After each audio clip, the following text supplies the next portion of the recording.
Welcome back, sports fans, to another episode of Off the Cuff with Monte and Geoff. As always, if you're liking this or just because we told you to, click the like button below, subscribe, and ring the little bell. That'll let you know when we upload new content. So we know our kids won't do that because they won't listen to us. Exactly right. So we should be telling them the opposite, right? Right, there you go. So, That might work. Uh, So kids, don't do this. Don't do this, yes, so we can get a few more likes. Ignore But they do that well, don't they? They sure do. Well, Monty, one of the biggest stories, of course, going on right now in the world of sports is March Madness, the NCAA basketball tournament. Great time of year. Yeah, both the boys and the girls. Or is it men's and women's? Sure, men's and women's. Sorry. Sorry. I get. Yes, it is the men's and women's. Thank you, Monty, for correcting me because I'm just that kind of guy. Yes, and we have to be correct on here. There's no room for error. But yeah, so really good basketball being played right now. Exciting to watch. Lots of close games. The upsets are always fun. Oh, there. 15 over a 2 the other day. I know, it's crazy. First round. Yep, and I think we saw our first 16 over 1 a couple years ago. There had never been a 1 seed get upset, and then all of a sudden a one seed did. I think it was Virginia, wasn't it? Virginia got beat. I don't recall who beat them. I don't remember either. It was probably some direction. Actually, I want to say Baltimore, Maryland. Yes, you're right. University of Maryland, Baltimore. Yeah. Yeah, So Baltimore, that's right. Yeah. Shot in the dark. That's why you listen to us, sports fans. That's right. We pull things out of our where. And Monty's usually right. I'm not going to say that I am. But anyway, so with that in mind, we kind of were thinking that we could make a little bit of a segment concerning some of those games that we consider to be the most memorable or the best games in the NCAA tournament that we could recall. Right. So in doing so, we like lists. So we're going to do a little list of our top 3-ish favorites basketball games from the NCAA tournament. Did you want to start, Monty, or did you want me to I can start. And actually, to be fair, Geoff, I have 4 games that I was going to throw in there because I couldn't decide. Well, actually, I had 3 decided, and there was a game the other day that I saw that I thought, that's got to be on the list because that was so cool. Okay. And that was Creighton women beating the Iowa women. And I know Iowa was the 2nd seed, and I'm not sure Creighton, they were 10, 11, somewhere in there. Yeah, they were. Positive. I think they were double-digit seed. I'm not sure the exact level, But if you've ever seen Iowa play, they've got this one player, Caitlin Clark, who scores a lot of points. If you've seen her play against Nebraska this year, she absolutely killed us. Yeah, scored over 30 points each game, I think. She did, yeah. and in one game it was in the 40s, I think. Yeah, it's crazy. And so, well, this probably isn't fair to Caitlin, but I kind of grew to dislike her a little bit. So, anyway. And she plays for Iowa. Yeah, and that's the other reason. But in this game against Creighton, she wasn't getting the calls that she normally gets. And she was getting frustrated, and it was kind of cool to watch.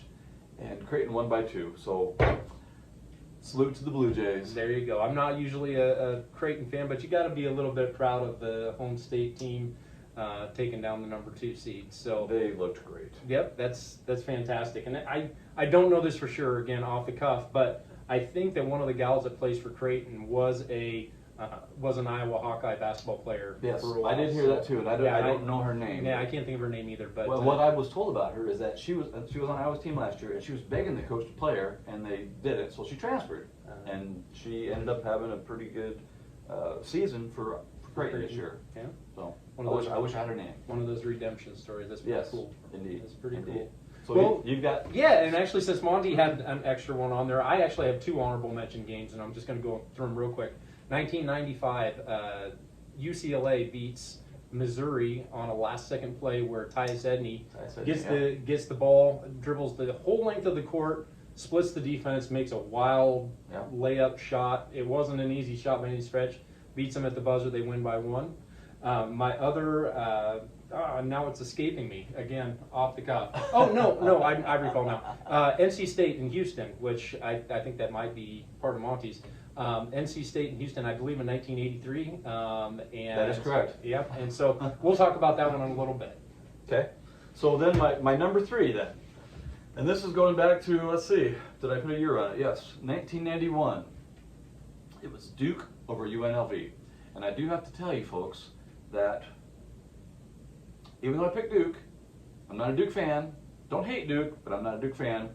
But Duke's had some memorable moments in the tournament, so that's why they're at number 3 for me in this particular case. Yep. And they beat UNLV, and this game was notable to me because this was 1 year after UNLV just cleaned the floor with Duke. Yeah, it was bad. They beat them 103-73.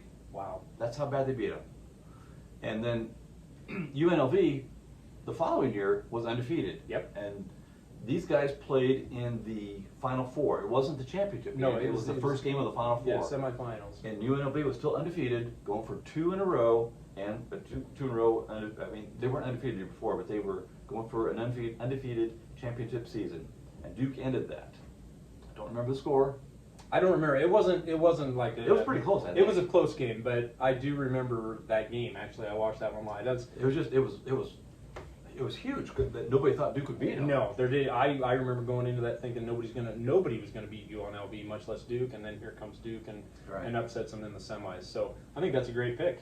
Thank you. Well, I know you like Duke, so. Yeah, well, I do. I am a Duke fan, but yeah, that was one of those years because I believe, if I recall, going back, Duke has had a lot of moments, good and bad, in the NCAA tournament. And I think the year before, I thought that they were the team that was going to win it all.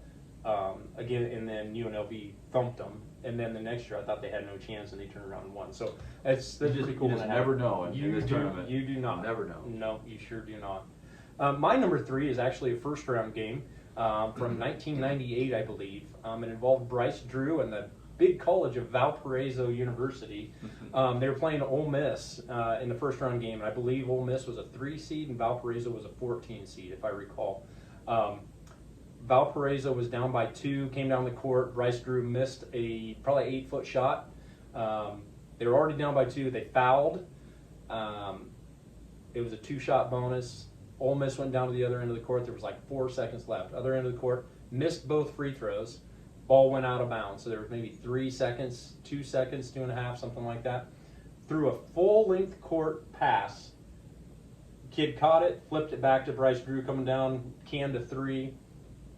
Ended it on a buzzer beater. Wow. It was quite the moment. That one stuck in my mind for sure. I got to be honest, I don't remember that game. So yeah, I really don't. I think Valparaiso made it to the Sweet 16, but then bowed out after that. But you love a Cinderella story, and especially in that kind of a situation. And you get one every year. And you do, absolutely. More than one usually. St. Peter's this year, wow, 15 seed making it to the Sweet 16. That's pretty and crazy. beating Kentucky. Yes, and beating Kentucky. Sorry, Coach Malsby. All right, well, my number 2 is, as Jeff mentioned earlier, NC State over Houston in 1983.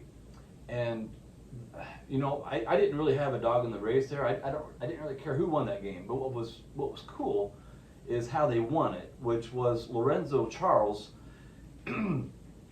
caught a 30-foot missed ball by Derek Wittenberg with time in and out, and then he dunks the ball to win the game. Yep, right as time expired. And then after that, NC State's coach, Jim Valvano, goes crazy. Yeah, he was running out on the court. Yep. That to me was one of the coolest scenes I've ever seen. Well, and the funny thing about that, just talking about upsets, NC State wasn't expected to have much of a chance because they were playing Houston. They were playing Slam seed, yeah, something like that. But yeah. Houston was loaded. They had Hakeem Olajuwon, they had Clyde Drexler. Didn't they call him Phi Slamma Jamma that year? Yes, I mean, they were the real deal. Weren't supposed to lose a game, or especially not that one, and then lose it. Was that in the final? It wasn't the final, wasn't it? It was a final. Yes. Yeah, it was in the final. That was the final, yeah, 1983, like you said. Yep. So it's crazy how things happen like that. That was back when college basketball was really good too, by the way. It was a different time because I don't think even the three-point line had been instituted at that point. Because if I remember right, I think he was well outside of what would be considered the three-point arc now, and I don't think that there was. I think you're right, because what happened, why they instituted it was, I think the following year when Villanova beat Georgetown. I think it was the year after that they instituted it. Yeah. I remember that. I bet you're probably. I might be wrong on the year, but it was right close to that. It was close to that, because I think they played in 85. 85 was okay. So all right. Yeah. So my number 2 is actually a pretty recent game. It was last year in the semifinals between UCLA and Gonzaga. How do you pronounce that? Zags. Let's go with the Zags. Anyway, the Zags were considered probably to be the head and tails favorite. I mean, they were expected to be the team to win the whole championship. UCLA was a play-in team, They were an 11 seed, made it to the Final Four. Nobody thought they had a chance against Gonzaga. Back and forth game the whole time. In the last 3 minutes of regulation and then into overtime, just spectacular play after spectacular play, back and forth. For instance, there was one play where a kid for UCLA, right at the end of the game of regulation, went down, looked like he was going to have an uncontested layup. Kid for Gonzaga blocked him, took the ball, made a full court bounce pass, threaded the needle to a guy who dunked it to tie up the game, send it to, and then in overtime, to make that even better, same kid that had the block and the long and the great pass, took the ball, made a 35-footer, 40-footer at the buzzer to win it. No good. So just spectacular plays on both sides. I thought that was an instant classic when I watched it. Do you remember it wasn't so long ago that Gonzaga, Zags, The Zags. they were the Cinderella team every tournament. Yep. And now they're blue blood, basically. I would consider him a blue blood. I would too, yeah. I think we're gonna have to talk about blue blood sometime because that's definitely another topic. It is another topic. Stay tuned. Yes, absolutely. All right, my number one. Again, I have to reiterate, I am not a Duke fan, but I remember watching this game live back in. Did I write the year? 1992. 1992. In the Elite Eight, Christian Laettner took a last-second pass from Grant Hill to beat Kentucky, and was seconds left. It was just so improbable because everybody thought Kentucky had that game won, and then I lost his name again. Laettner? No, the guy that threw the ball. Grant Hill. Grant Hill. He threw that ball perfectly, and Laettner made the shot, and chaos ensued. It was so memorable. I can't. Absolutely. I don't even say and about when it. you will see highlights of that game almost every year when the NCAA tournament rolls around. Yep. I agree with you. My number one is that very same game. So many crazy things about that game. Like Monte said, Christian Laettner made that shot, and I think he had he made it as the buzzer expired, but there were only 2 seconds or something like 3 seconds when they threw that long pass, and he caught it and made the move and made the shot. Crazy statistics from that game. It was an overtime game. They won 104 to 103. They said that, or the stats show that in the last 31 seconds of overtime, there were 5 lead changes. Crazy shot making, That is amazing. Just craziness. Christian Laettner was perfect for that game. 10 for 10 from the field, 10 for 10 from the line, 31 points. You don't see that. I can't say that No. I've ever seen that before or ever saw that since. That's simply amazing. It is. I know people don't like Christian Laettner, No, but and you have to respect his ability. I don't like Christian Laettner either, and like I said, I'm a Duke fan. He should have been probably kicked out of that game. He stomped on a kid's chest from Kentucky and got teed up. Probably should have got ejected. He didn't, and then the rest is history. So I tell you what, it gives you chills kind of thinking about some of those players stepping up and making moments or making plays on the biggest stage with the lights and the pressure. Right. You have to respect that. Do you remember any other players on those teams? I Jeff? remember Grant Hill. I remember Bobby Hurley. From Duke. From What about Duke. Kentucky? Is there anybody in Kentucky that was notable? I can't think of any myself. That's why I was wondering. No, if there was. They had to have somebody because they always have somebody. Oh good yeah, there. they did, and they have a lot of good players that year too. I hate to say the winner goes the spoils, but unfortunately in this case, you do remember a lot of those players from Duke, and maybe not the guys from Kentucky as much. Maybe you'd win. Maybe if they'd have won, It maybe could change those things. are the people we're talking about today. Right, could be. Did they go on to win the championship that year? They did. Okay, They I did. couldn't remember if they did or not. Yep, and they were good. I think it was not an upset because Kentucky. Duke was a 1 seed, Kentucky was a 2 seed, so it wasn't like you had a super underdog in that game. But I still don't think that they expected Kentucky to be in that position. Would that be right though? 1 and 2 in the Elite Eight. One and two Yeah. would match up in the Elite Eight, would they? Yeah. Because you could have all 4 1 seeds in the Final Four if they matched up. So you're Okay. exactly right. 1 versus 2 Okay. would have been an Elite Eight game. Okay. Yeah. So it's crazy. It is crazy. It's a great time of year, and I hope.